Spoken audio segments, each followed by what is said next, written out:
Let's go to our second stop, which is Sana 16 Love. Guys, ang ganda dito. Fuck that, I'll do what I wanna do. I got a different path from everyone and that includes you. Who are you to tell me how to live life? In these times it feels like nobody's right, yeah. So I'ma figure out what else we succeed, and then invest all of my time into that and proceed. I need whatever the hell could make me happy, and I don't think you have a clue what could that be. So, may narration sa best friend. Kasi bala ko din kumain talaga ng breakfast.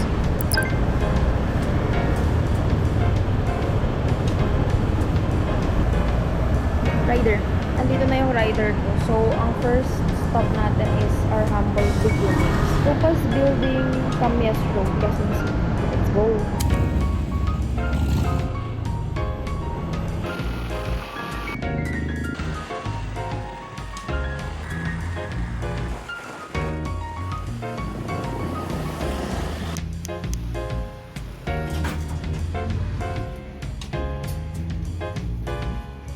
Hello everyone! Nandito ako sa Our Humble Beginnings. Ito siya. I ordered Panama Latte and beef lasagna even though I don't like pasta at all. Itong Panama Latte, parang nakita ko to sa TikTok na nirate as one of the good stuff here. So, tikman natin tong Panama Latte if it's good.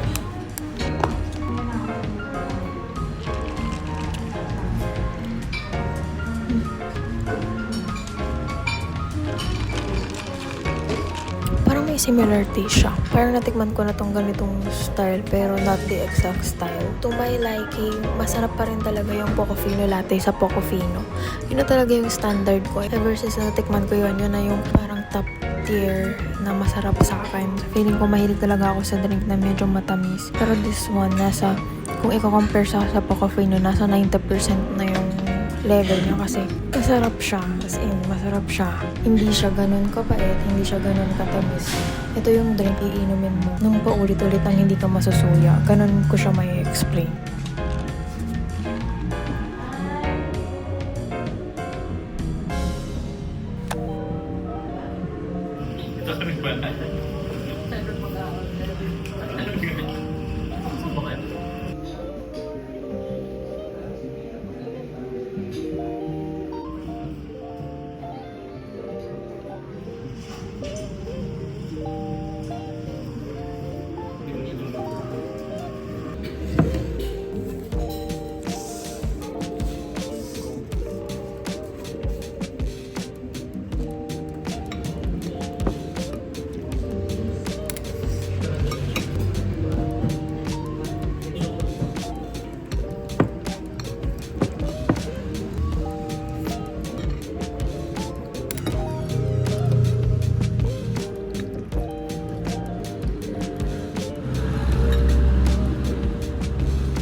Let's go to our second stop, which is Sana 16 Love.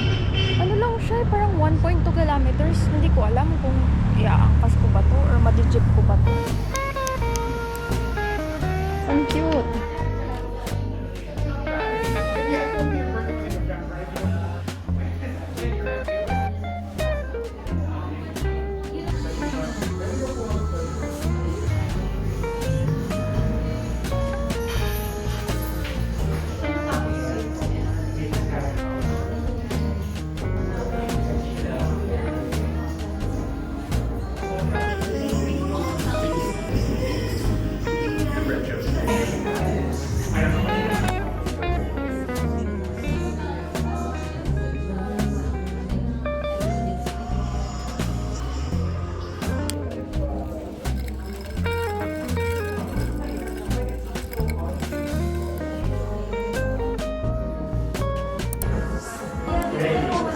This place is film developing kind of place. Along ano lang din siya, Kalayaan. Actually, hindi na ako nag-angkas. Nag-jeep ako from Kalayaan. Tapos 5 blocks or 6 blocks lang away. So, ang agenda lang din naman natin dito is mag-work. I'm editing a vlog. And also pala, baka ito na yung last na cafe natin for today. And meron pa akong itinerary. So, tignan na lang natin kung kailan natin siya ma-achieve.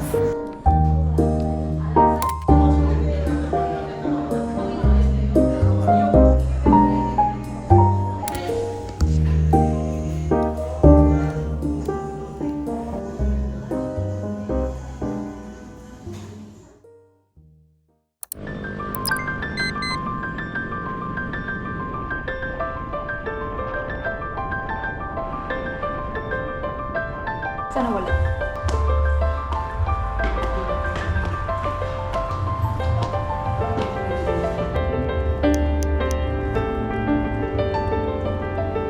Anong oras na?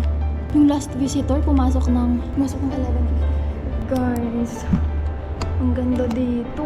Alam mo nyo ba sa baba, parang may makikita ka lang na UAB, Asian United Bank. Kasi alam ko na yung itsura ng labas. So alam ko talaga na sa second floor siya. And then, hindi ko mahanap saan yung paano pumasok. So all of a sudden, yung jowa ko, may nakita siyang parang doorbell sa labas. Tapos pinindot namin. Tapos parang dun mo lang matatanto na may malaking door dun. Like kulay black yung door, nagbe-blend siya sa wall. Mga pinipresentang artworks or square type. So, ayan, ganyan siya. Like lahat squares. Ayan. Dito, square. Ayan, square lahat. And free lang to, guys. Ganda, diba? Ganda. As in, I did not expect. Super ganda.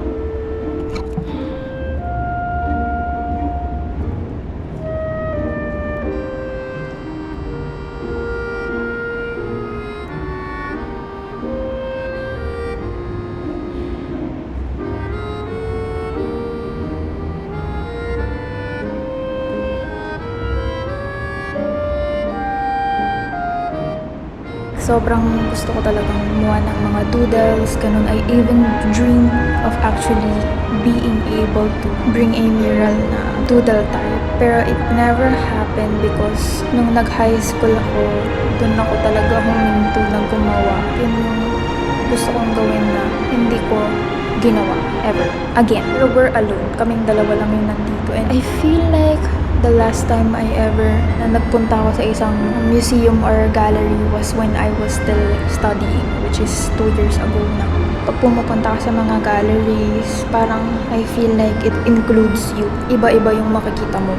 Iba-ibang type. Merong minimalist, merong maximalist, merong sobrang cluttered, merong sobrang detail, merong sobrang simplicity is the beauty.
maglibot and kakain na kami ngayon. Hindi namin alam kung saan kami kakain. Tapos, let's see kung ano pang pwede naming puntahan or kung tutuloy ba kami sa ibang place. So if you're interested, ang name nitong place na to is Blank Gallery. Like super near niya sa Eastwood. I just don't know kung paano siya kino-commute. Pero most likely, kung i-commute ko to, iaangkas ko na lang wherever. Pero this place, nasa Katipunan talaga siya. Ang dami palang places sa Quezon City na mga galleries.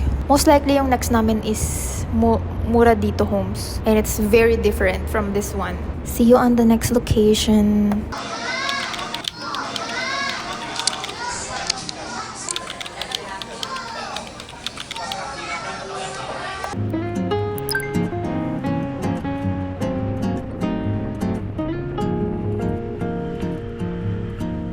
Nandito na kami sa Mura dito.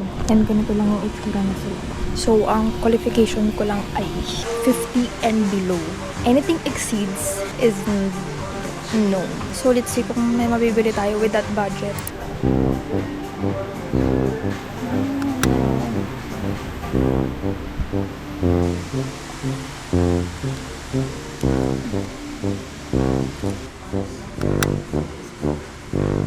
Dito. Wow. Super cute. Pero 200 siya. The only one. Oh. Ang G. 245.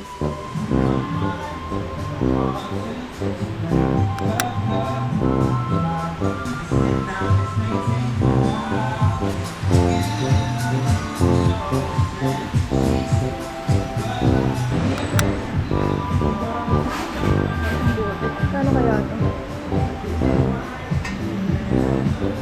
Magkano yan? Yung lalagyan mo ng espresso, yung cute na mga ganito at this point, maghanap ka na lang sa Shopee kasi this one is not more. This one is 400 pesos.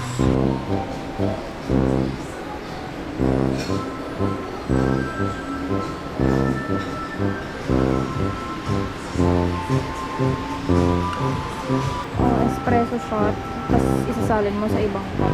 Oh, 84! Kaso, beyond the budget, parang Hindi siya pantay.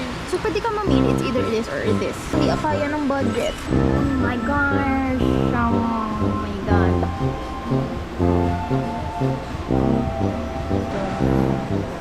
Ang cute nito.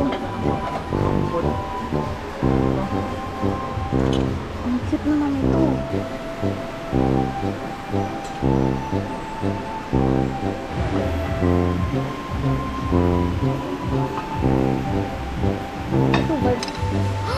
Look at this. Oh my god. Ang ganda nito. Ito yung dating yung traditional na panghalo-halo. Hindi, ang cute. Hindi, ang cute.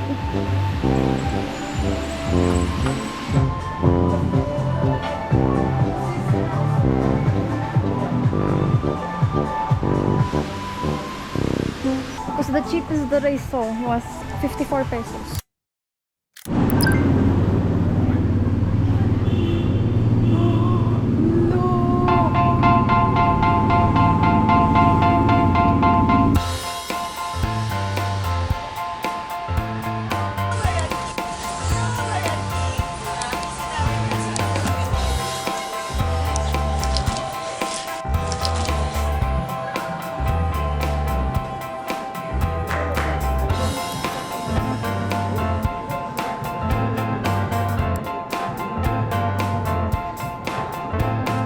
Dito na kami ngayon sa sa Cubao Expo, and nagstay kami dito sa may parang fine restaurant na Korean. Kasi dun sa may mismong Cubao Expo, ang daming tao, and di na lang muna namin inatem. Parang magpapababa muna kami ng araw bago bumalik dun kasi ang init talaga. Para for the sake of makaupo, bumili na lang kami dito sa restaurant na to ng banana milk. Kasi ang init talaga sa labas, and feeling ko ito na yung last stop namin kasi nakakapagod na rin ng araw. Mga pa lang ngayon, 5:47. Hindi ko alam kung ano ang gagawin namin dito. Baka lang ako, mag-b-rolls, magbuntage. So yun, baka maglibot lang kami ng konti. Tumingin-tingin sa shops. Kapag nakahanap kami ng photo booth, baka picture kami. Pero kung wala. Parang talaga siyang Ghibli location na may touch of Filipino. So let's see kung paano natin matatapos tong vlog na to.